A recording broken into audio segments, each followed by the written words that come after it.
Welcome back to part 2 of the Flatrate Pricing series I'm conducting with Steve from Plumbing Profits. In the first episode, we were talking about some of the myths associated with flat rate pricing, and in this episode, we're talking about the pros and cons. So enjoy, and if you've got any comments, please leave them in the show notes.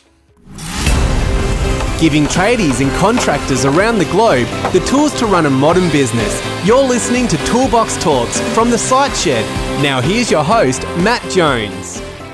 Hello and welcome back to Toolbox Talks on the Site Shed. You are joining us for the second episode of the series which we're conducting on flat rate pricing. I'm joined with my co-host for this series, Steve Piper from Plumbing Profits. Steve, welcome back. Go Matt, thanks for having me. Not a problem. And in the first episode, we were talking about some of the myths associated with flat rate pricing. For any of the listeners out there, if you did miss that one, go back and check it out because it kind of this episode, which we're talking about the pros and cons of flat rate pricing, kind of leads into what we were speaking about in the last episode. There will be a link to that in the show notes anyway, so if you did miss it, you'll be able to find it there. And Steve, in this episode, we're talking about the pros and cons of flat rate pricing, and I know we touched a little bit in the last episode on a bit of these things, but I'm hoping to elaborate somewhat. So maybe we'll start with some of the cons that tie in with flat rate pricing. Feel free to chime in at any time here. I've actually got a few points which your wife Penny sent across, which I think were pretty good. So I'm going to speak a bit about those. The first one being the negative perception from the public. What's your take on that? Well, there is some negative perception there because just because of the way some people use the system, I guess, and because it actually has a name instead of it's funny, yeah, but yeah, it does actually have a bit of a negative perception, and that's why I prefer to call it quoting rather than flat rate or fixed price, because I don't. It doesn't matter where you go. If someone wants to get a tradesman, they're always told to get a quote. Yeah. So why not call it quoting? Yeah, okay. And do you reckon that negative perception out there in the industry is due to the business model, or is it just because of the way that it's been, I suppose, implemented? Yeah, I don't think it's anything to do with the model. You can get, no different to driving a car. You can get in a car and drive it like a maniac, or you can get in a car and drive sensibly. Yeah. It's the same thing. Yeah, no, I tend to agree. I mean, it's like you were saying before, at the end of the day, we're just talking about presenting a quotation. It's just I think that negative perception comes from people or, technicians, contractors, et cetera, trying to take advantage of the situation. Yeah, I really do think. And by giving the customer is in charge, don't get me wrong, they've still agreed to that, but I guess that shows how powerful it is, but it doesn't mean you're doing the right thing by adding too much profit or overhead into it, I guess. Yeah, I suppose that's one of at the end of the day as well, that kind of comes down to the company and the leadership and the management, doesn't it? I mean, you've really got to try and instill values into your staff which ensure honest and, transparent service. Yeah, don't do anything that you wouldn't do at your mum's house and that you wouldn't want recorded and put on television. If you don't want it on television, don't do it. Yeah. It's not, and there has been some companies on television, and there has been some of them that have had to change their name. But but again, that's not the system. That's the businesses using the system. Yeah, I mean, I question as well. In a lot of instances, when you do talk about these, these media unravelings and people getting, caught on a current affair and all these sort of programs, I know there are scenarios where, and often actually there are scenarios, and I mean, we've had a friend and colleague of mine, Ben, who used to run a company called Australian 5-Star Trades. Mm-hmm. He got totally smashed in the media a couple of times. Well, actually once in particular, when at that point he learned his lesson. But the problem wasn't so much with what he'd sent to the customer; it was not being able to handle that instance when they did come back with a competitor's quotation, mm-hmm. and they weren't really comparing apples to apples. It was a completely different quote, and he got knocked around the park because of it, but he learned a valuable lesson there doing that. Yeah. I suppose when you're in a scenario where you are presenting a customer with a proposal or an upfront quotation, it does give them a window of opportunity there to potentially go and find someone that's considerably cheaper, not completely understanding, the relationship between, is this product the same as what my competitor's offering, and then, taking it a step further and, potentially go to the news. Absolutely. Those shows don't normally show a even-sided point of view. They often don't let the facts get in the way of a good story. And they're not, you're right, often they're not comparing apples to apples. So the other thing is, if say someone does have, you go to a block sewer and you clear that, and then one plumbing company offers, to repair that. Well, let's just say, the customer's never been offered a solution to this problem that happens every 6 months or every 12 months. And you say to the customer, hey, has anyone ever offered you a solution for this problem? They say, no, but it's bloody annoying. It's costing me a fortune. Mm-hmm. Is there anything wrong with giving the customer a quote for that? Rather than just, like a lot of plumbers do, they just go back and clear it every year, and they never actually offer an end solution for it. So that's what some of those shows do. A company's offered a solution to solve that person's problem, and then they're comparing it against someone else who's only offered a quick fix that could be back in another 2 months' time. Yeah, exactly right. And I think that was, the scenario that I was talking about before. It's exactly that. I think the reality was it came down to the way that it had been communicated. And I don't think they'd communicated it properly in the beginning, which then sort of left them left them a bit exposed. Yeah, yeah. What about things like, I suppose, like dishonesty in the way that the pricing model has been built into the flat rate books? So, things like people overinflating hourly rates, or, you touched on it in the last episode, sort of scare tactics around, well, if you don't do this, then, your house could blow up and all that kind of stuff. My experience is those sort of things also, stem from leadership. But what's your thought on the way it's been applied? Yeah, absolutely on the way it's been taught and the company policy. But I don't think there's too many guys out there doing stuff like that. Obviously, you might get the odd one here and there, but I think generally, people are trying to do the right thing by their customers, and I don't see how you can be any more sort of honest and giving the customer the full price before you start. But I will say one thing: I have seen some flat rate models that quote a price, and then at the end it's like, plus tax. It didn't include tax. Well, I'm not sure what part of flat rating that they're not understanding. But when you quote a job, you want the whole job and everything involved with the job, not all the job plus tax. Yeah. I think GST's been around long enough now to just include it into the price of just like everything else. Yeah, I agree with that completely. There's nothing worse than getting an invoice for something or getting a quote, and then at the end of it, they're like, "Oh, plus tax." Like we always include GST in our prices. Yeah, absolutely. Always. And I even feel like it's the same with the credit card fee or whatever. If that's going to be popped out at the end, then you should. I just think it should be included in your price. But if you are going to add it at the end, you should. The customer should know about it before you get started too. Yeah. What about training? I suppose that's got to be a con of flat rate pricing. People getting access to the right ways to use the program. Yeah, that's it does take, I guess, a little bit of getting used to, but only because it's so different to, I guess the main thing is people say, oh, well, you've got to be a salesman and you've got to be this and you've got to be that. Well, I guess in some ways you have to be able to present the job as you would a quote, instead of just going, giving them a quick hourly rate and then just getting started. So if the customer's going to have the full price of the job, I guess if it's presented in a way, you're more likely to get the job. Yeah, I would argue that perhaps flat rate pricing requires you to be less of a salesman in a way, because all you're doing is opening a book, turning to a page, and saying this is what it costs. Well, yeah, it's just that because the customer now has the whole price. So they're sort of hit with the whole price that it's going to cost them right at the beginning, where, I don't know, that was one of the main problems I found with charging by the hour plus materials, is it always seemed to be more than they were expecting when you get to the end. And you sort of ended up feeling like you were doing the wrong thing by the customer. And ballparks I found were the worst. If you gave a ballpark between $300 and $500 and it came out at $400, you'd be taking the invoice up going, you beauty, I've hit right in the middle. The customer's going to be really happy with that. And all of a sudden they're going, oh, but you said 300. They just remembered the beginning amount. And it's like, well, so you thought you were going to be in good stead with the customer, and all of a sudden they're not happy. Yeah.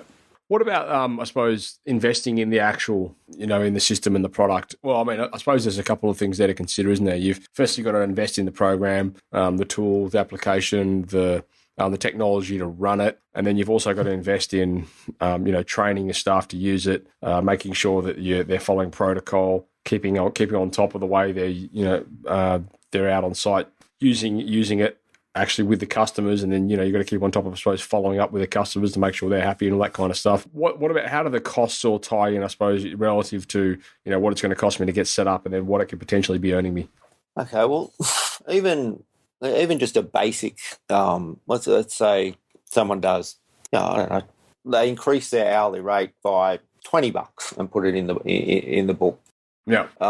If they're doing 5 jobs a day, you got an extra $100 a day, $500 a week. Yeah. So you got $1,000 a month just there, and that's only, let's face it, the average customer is not going to balk at an extra $20 over a whole job. It doesn't make that much difference to a customer. It makes a massive difference to your business. Yeah. Over a 12-month period, and that's a small amount. And often that small amount, that $20, often is not $20 of overcharging. That $20 is really just getting your price up to where it maybe should be. Mm-hmm. I suppose what I wanted to ask though is more in relation to in investing from a company's perspective in getting a flat rate model. Okay. And obviously there's an additional investment, and then of course there's going to be an ongoing investment in making sure that all your staff and everything are trained. But I mean, realistically, that ongoing investment should be true across the board anyway, regardless of flat rate pricing. You should always be training your staff. Exactly. In customer service, you should be training them to follow a certain procedure in customer service, so every customer receives the same treatment no matter whether you sell Joe Blow or John. You get the same treatment. It really just helps do that, I guess, because that is part of the system to make sure that keeps people on track. The other thing is you can use it as a book, or you can use it with technology, depending on where your business is at, I guess. Yeah. Have you found that one's more effective than the other in your experience? Not really. I find using it on an iPad, definitely is easier to use. Mm-hmm. If you're using the right sort of invoicing software, you can sort of show the customer what the job's going to be. They can sign a work order, on it, to give you permission to go ahead with the job. Mm-hmm. And they can actually sign to say that they're happy with the job on completion as well. So, which also adds that system to make sure that your guys are doing the same thing every time and every job. You got the agreement from the customer. The customer was happy with it at the end, and no cutting corners. Yeah, and as well, like doing it that way is just such a smart way to capture data and protect yourself.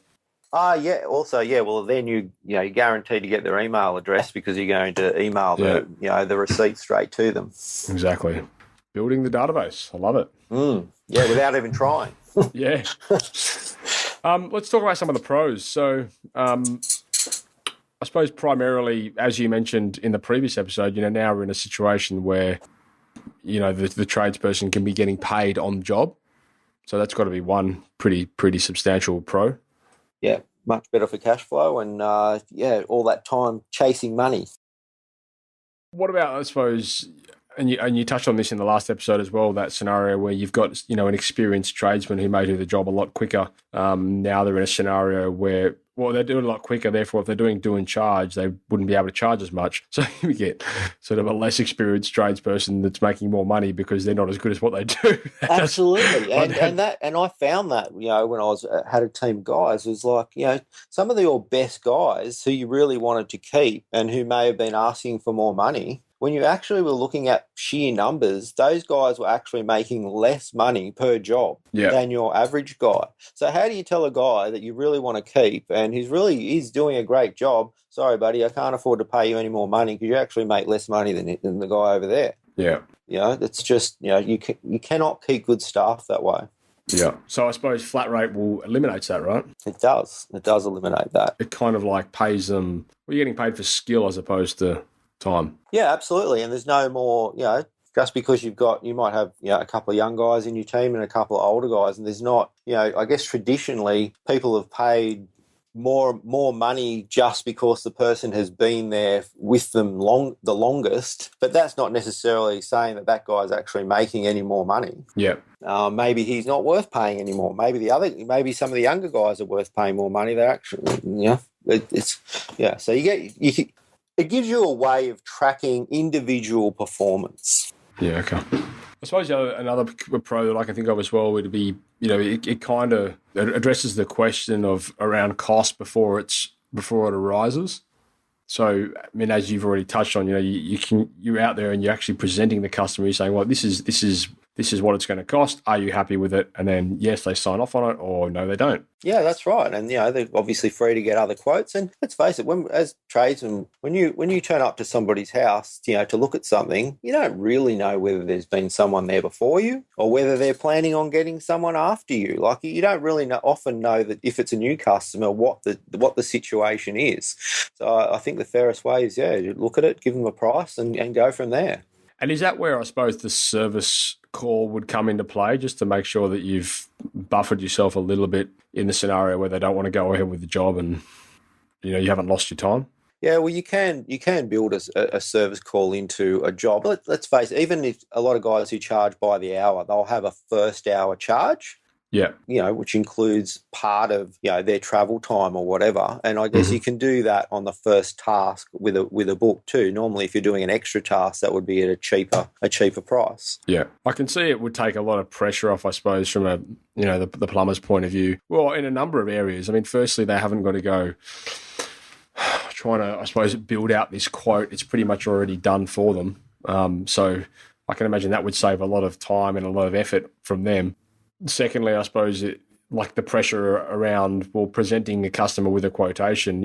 It's already been done. It's already been formulated by the office. So there's you can't really go back at the plumber and say, well, hang on, I'm not happy with this price. It is what it is. It's in front of you. Yeah, that's right. It becomes your standardized pricing system for your business. So because let's face it, you're a plumber in the field working for someone else can be under quite a bit of pressure when they're asked about how much a job will cost. Because if they underquote it, the boss is not going to be happy. If they overquote it, the customer and the boss may not be happy. That they're really under quite a lot of pressure of getting it right. So by using a system, you're actually making their job a lot easier. And the other thing is, how many times have we been on jobs charging for time and the customer's trying to hurry you up because they're watching that time tick away? Oh, he's answering the phone. He's back to the truck again.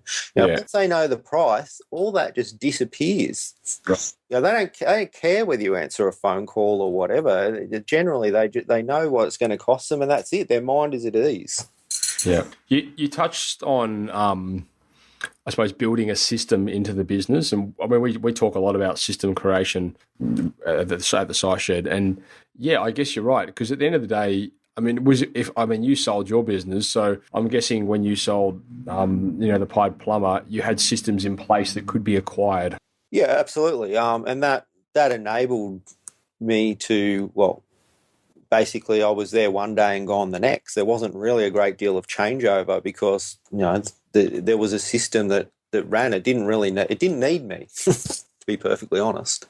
And I think this is such a strong thing to communicate to the listeners out there. And when we try and do it, and we try and give examples of different ways you can systemize the business, and this is probably one we haven't touched on yet. But I mean, if you do want to replace yourself, having a system in place which can, I suppose, deliver a consistent sales process is paramount. I mean, if somebody can come along potentially and look at potentially acquiring your company and see that all of your technicians are trained in exactly how to sell and you haven't got to be there, I mean, that's just a no-brainer. Well, my guys, they were sent to a job, they looked at the job, they quoted the job, they did the job, and they collected the money. So, and they entered it, and that was all systemized. But you can see, obviously with technology we touched on before, you can see that live now. You can sit in your office like Big Brother and watch the trucks go around, going to the jobs on time, and you can see the quote go into the system for the amount. You can watch all those sorts of things. It's quite amazing what you can do now. But you're right, and that is a major part of the systemization of any business, because you think about how many phone calls do people get? What do I charge for this, boss? What do I do here, boss? What do I do for their boss? It's about empowering you. Your plumbers they're the face of your business. You might own it, but they're the guys that your customer sees every day. And your business pretty much lives or dies on by what they do. Yeah. And so I think too many people try to keep their plumbers like mushrooms and not empowering them to make decisions on the job, even about whether to give a small discount or whether to offer an extra service or anything like that, to quote a job. I can see one of the large advantages of flat rate pricing is that ability to be able to give your customer more control over what they're, over the scenario. So, like you were saying, you're not leaving the customer at the end of the job with a huge bill that they're not expecting. Like, you're basically presenting them with what that job is going to entail up front, and then if they want to go ahead with it, the ball's basically in their court. Yeah, it is, and it doesn't eliminate all customer, I guess, dissatisfaction. You do get, we all get the occasional call from, maybe, the wife is called the plumber in to fix something because she's been hassling hubby to fix it or get his mate to fix it for 2 months. It's still not done. We go in there and fix it, and all of a sudden you get a call from an angry husband the next day who says that it's 3 times the price of what he could have fixed it for himself. Well, it's always going to be cheaper if you do it yourself. Yeah. Well, or is it? Or leave it, or it was dearer than his mate would have done it for, or that sort of thing. But I'm sure, no matter how you charge, I'm sure some plumbers get that anyway. I can see one of the real, and to be fair, I think probably one of the main pros for flat rate pricing that I can see is if it's done correctly, it is a lot fairer. Like, it's a way that you can price honestly, you can get approval, you can carry out the work, you can take payment, and everyone's happy. I suppose, that's a reality, right? Yeah, I think it is, and I actually think the world is becoming more honest. If I can say, it's almost going back to the small town again. Even though it's worldwide with all the social media and everything, everybody's talking about local. And it's a bit more honest. There's not, I guess, the way of people can go and rip people off and then disappear into the darkness anymore just because they're working in a different area. Everybody knows whether you're good or bad these days. I think it comes as a result of transparency. Yeah. And I think now we live in a world where it's very hard to hide. It is, yeah. and you're only a click away from the truth, So I think everyone is becoming more and more transparent with what they're doing. And yeah, I think you're right. I think it's making it like a more of an honest world that we live in, because the reality is, if we're not honest, it's not that hard to find out the truth anyway. Exactly, and what can be more honest than someone wants a job done and you give them the price to do it? Like, let's face it, nearly everything else that we buy is got a price tag on it. We don't know how much it costs them to make it or how many hours went into making it. And the other thing is, I think we've got to stop considering that everybody should charge the same going rate or whatever. Like, down my local shops, I can walk in the space of 100 metres. The cost of bread could vary $4. Yeah. Depending on where you want to buy it from and what type of bread it is. I think one of the other things as well, just before we get to a close on this episode, we haven't really touched on, I suppose, the one of the more significant areas or pros of flat rate pricing would be the time it could potentially save. I mean, and the time it can save from, I suppose, a number of different areas. I mean, going right back to the initial phone call. It's a matter of saying, how much is this going to cost? Well, look, this is our call out for you, or if you do that model or whatever. But basically, you're saying to the customer, let me come out there and I'll have a look at it. If you want to go ahead, then we'll go ahead from there. If you don't, that's fine as well, but I'll just give you a price up front. So, I mean, I imagine that would reduce time in the space of trying to justify what you're going to do over the phone, because you don't really do that with flat rate, do you? You just rock up there and you get them a quote while you're there. Yeah, exactly. But I think regardless of how people charge, I don't think any plumber's like all that stoked about giving exact prices over the phone. Because let's face it, there's quite a few variables that can be different, Exactly right. especially with how many different types of. There's never been so many different types of toilets and cisterns and taps and hot water heaters, whatever. So if you don't know exactly what type it is and what's involved, you can't really give an accurate price. So I think, that's the fairest way to do it. Yeah, exactly right. And then I suppose once you're on site, I mean, it would save a lot of time in, preparing that proposal and coming up with that quote. I mean, it's already done for you. All you do is flick to the right page, click on the button, and then sign off on it. Yeah, and there's you don't even have to worry about writing. No, it makes it pretty easy. And then I suppose as well, that also then ties back into, I suppose, that old traditional job sheet style of, doing a job. You've got to write it out, then you've got to take it back to your manager, who's then got to try and decipher what you've written. Yeah. Which, I mean, that was one of the big problems, people trying to actually figure out what the technician has actually written down. Then they're going to follow up, find out why. There's this whole array of, I suppose, time costing little things that contribute to that traditional style of pricing, whereas this can kind of eliminate that from my point of view. Yeah, and you've got a certain, amount of materials, associated with each task, so you know what materials went into that job, even if your plumber didn't actually write them all down on his job sheet or on the invoice. Yep. All right, look, let's wrap this up, Steve. Is there anything you wanted to add to the pros and cons of flat rate pricing? Mate, I could go on about it all day, but we don't have that all day. All right, excellent. Well, look, let's come back with the third episode. We're going to be talking about the different types of businesses that suit that flat rate pricing model. So, mate, thanks for your time once again. And for the listeners, stay tuned for that upcoming episode. Pleasure. Thanks for having me. Thank you for listening to another episode of Toolbox Talks. If you're liking what you hear, then you can head across to the siteshed.com where you can join our community by signing up to our Toolbox Talks. You'll get sent a weekly notification, which is basically a highlight of everything that we've spoken about during that week, along with any other industry news that may be relevant or specific to the trades. If you're enjoying the show, you can head across to iTunes, Stitcher, or SoundCloud, where you can leave us a review. That would be fantastic, and all the reviews get read out in the show. Likewise, if you have any friends or colleagues that you think would benefit from this show and the episodes that we create, then please go ahead and share it with them.